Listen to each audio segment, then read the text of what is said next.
Hi everyone, मेरा नाम ऋचा जैन है। Welcome back to my channel kids developmental activities. तो मेरे पास बहुत सारी ये क्वेरीज आ रही हैं कि मैम आपने चार्ट में क्या बनाया हुआ है, वॉल पे क्या बना के स्टिक किया है, फ्लोर पे क्या किया हुआ है। तो आज इसी सबके क्वेश्चंस के आंसर्स के रिगार्डिंग मैंने ये वीडियो बनाई है कि कैसे मैंने अपने बेडरूम को एक ऑक्यूपेशनल थेरेपी रूम में चेंज किया है, या मैं क्या क्या उसमें सेटिंग्स करती हूँ कि मुझे थेरेपी में इजी रहे, उसकी एक्टिविटीज़ में इजी रहे। तो मेरे पास 3 BHK है, तो मैं जॉइंट सेटअप में हूँ, तो मैं सभी एक्टिविटीज़ अपने रूम में कराना प्रेफर करती हूँ, क्योंकि अगर मैं बाहर लॉबी में या बालकनी में भी कराती हूँ कुछ एक एक्टिविटीज़, लेकिन अगर मैं कराती हूँ तो उधर डिस्ट्रैक्शंस ज़्यादा रहती हैं। तो डिस्ट्रैक्शन रहती है तो इसकी परफॉर्मेंस इतनी अच्छी नहीं रहती है, क्योंकि थेरेपी एक्टिविटीज़ और थेरेपी एक्टिविटीज़, बाकी टाइम फ्री एक्टिविटीज़ में आई टेक हिम आउट।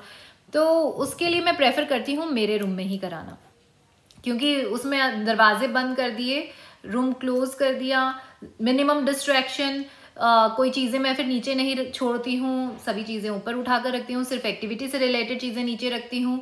और बाहर का जो डिस्ट्रैक्शन है, क्या लोग बात कर रहे हैं, क्या खा रहे हैं, कहाँ आ रहे हैं, कहाँ जा रहे हैं, फिर उससे भी नहीं उसका रिलेशन रहता। अदरवाइज क्या होता है, अगर बाहर आप ओपन में कराते हैं, बच्चे की डिस्ट्रैक्शन ज़्यादा रहती हैं, जिससे वो एक्टिविटीज़ पे ध्यान नहीं देते हैं। तो मैं रूम में कराती हूँ।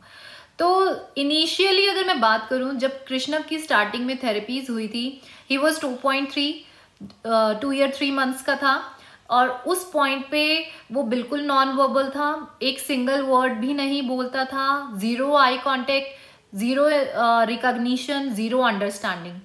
वो उसको ये नहीं पता था कि मम्मा कौन है, पापा कौन है, किसी को घर में पहचानता नहीं था, कोई एक इंस्ट्रक्शन को भी, सिंगल इंस्ट्रक्शन को भी फॉलो नहीं करता था, ना ही अंडरस्टैंडिंग थी। तो उस टाइम पे, क्योंकि अगर मैं 2.25 साल का बच्चे की बात करूं, एक बहुत अच्छी अंडरस्टैंडिंग डेवलप हो चुकी होती है, उसको एटलीस्ट अपने माँ बाप का तो पता होता है, लोगों का पता होता है, कुछ एक चीज़ों का पता होता है, कुछ एक वर्ड्स होते हैं। तो मेरा जो इनिशियल लेवल गोल था उस टाइम पे कि यार एटलीस्ट इस पॉइंट पे उसको घर के हम फैमिली मेम्बर्स की रिकॉग्निशन हो जाए। तो उसके लिए ठीक है, मैंने आई कांटेक्ट वाली एक्टिविटीज़ करी, बहुत सारी एक्टिविटीज़ मैं फॉलो कर रही थी।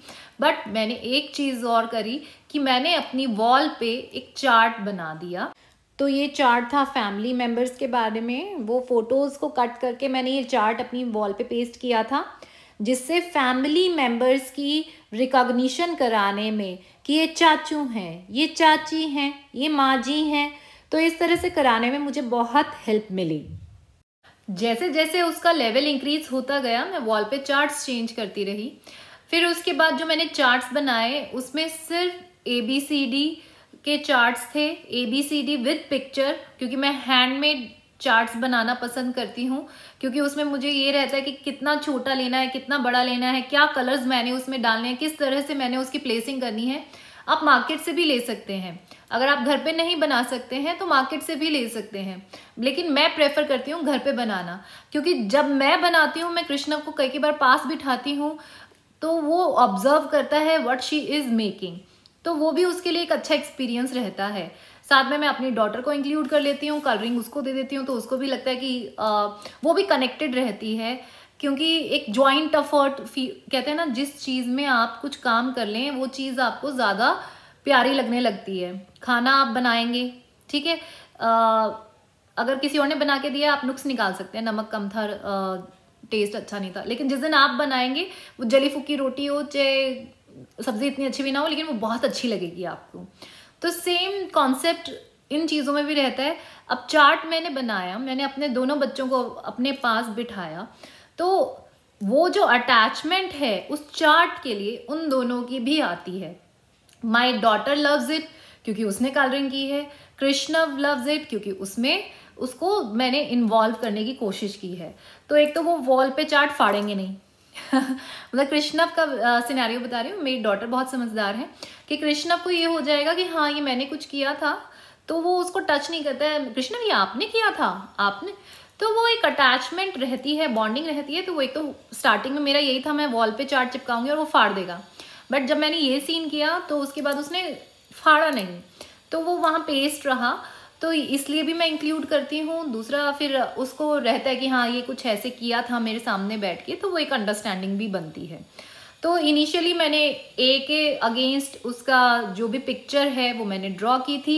तो इस तरह से अ से अह तक ओनली स्वर के चार्ट बनाया था मैंने, और काउंटिंग का बनाया था, और शेप्स का सिंपल बनाया था।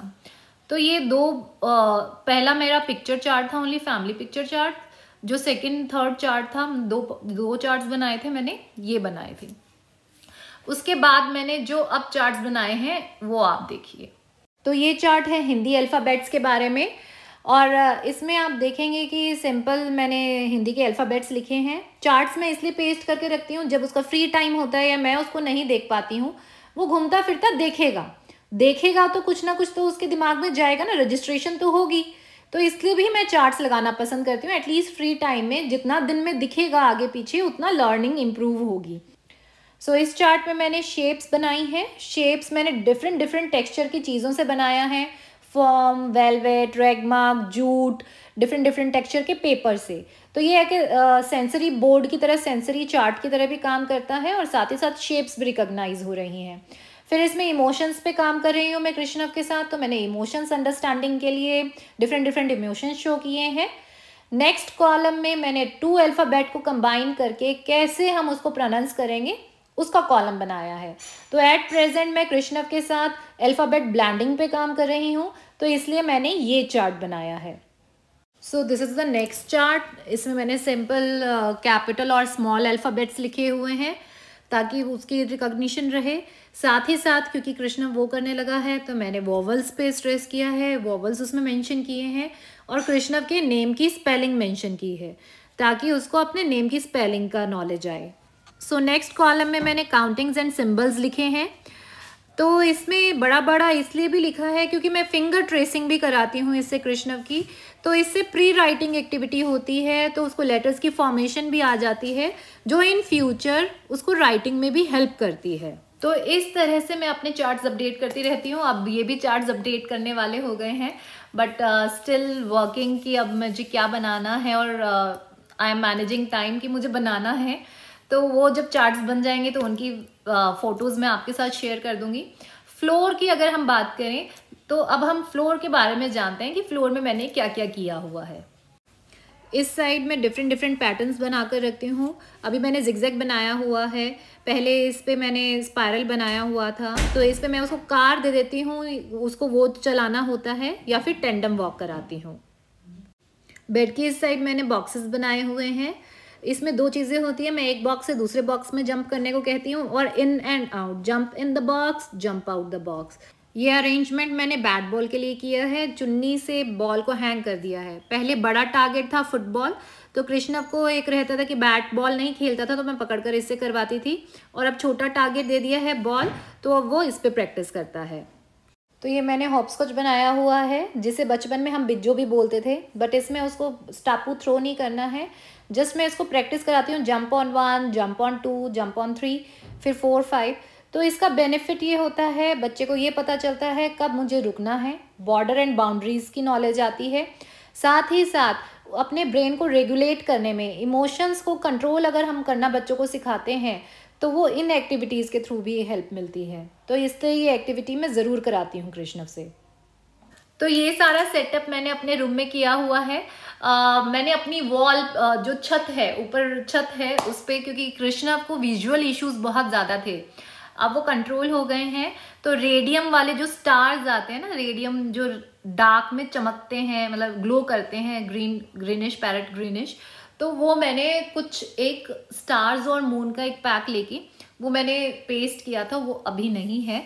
तो उस टाइम क्योंकि नाइट टाइम में उसको वो चीज़ काम करने के लिए वो मैंने लगाई हुई थी, बट अब वो दिवाली के टाइम पे निकाल दिया था, तो अभी उसका वीडियो नहीं है। बट इनिशियली मैंने वो भी यूज़ किए थे फॉर 2-3 मंथ्स, मैंने अपनी वॉल पे लगा के रखे थे to give him some calming soothing effect, क्योंकि वो बहुत क्रैंकी हो जाता था, कई बार मैनेज करना मुश्किल हो जाता था। तो मैं रूम की लाइट बंद करती थी, वो ग्लो करते थे, तो he used to love it, शांत हो जाता था। मैंने ये भी किया है। तो ये सारा सेटअप मैंने अपने रूम का किया है। टाइम टू टाइम मैं इसमें चेंजेस करती रहती हूँ, जैसी मेरी नीड होती है, जैसी कृष्णव की नीड होती है और जैसा दिमाग में कुछ नया क्लिक कर जाए।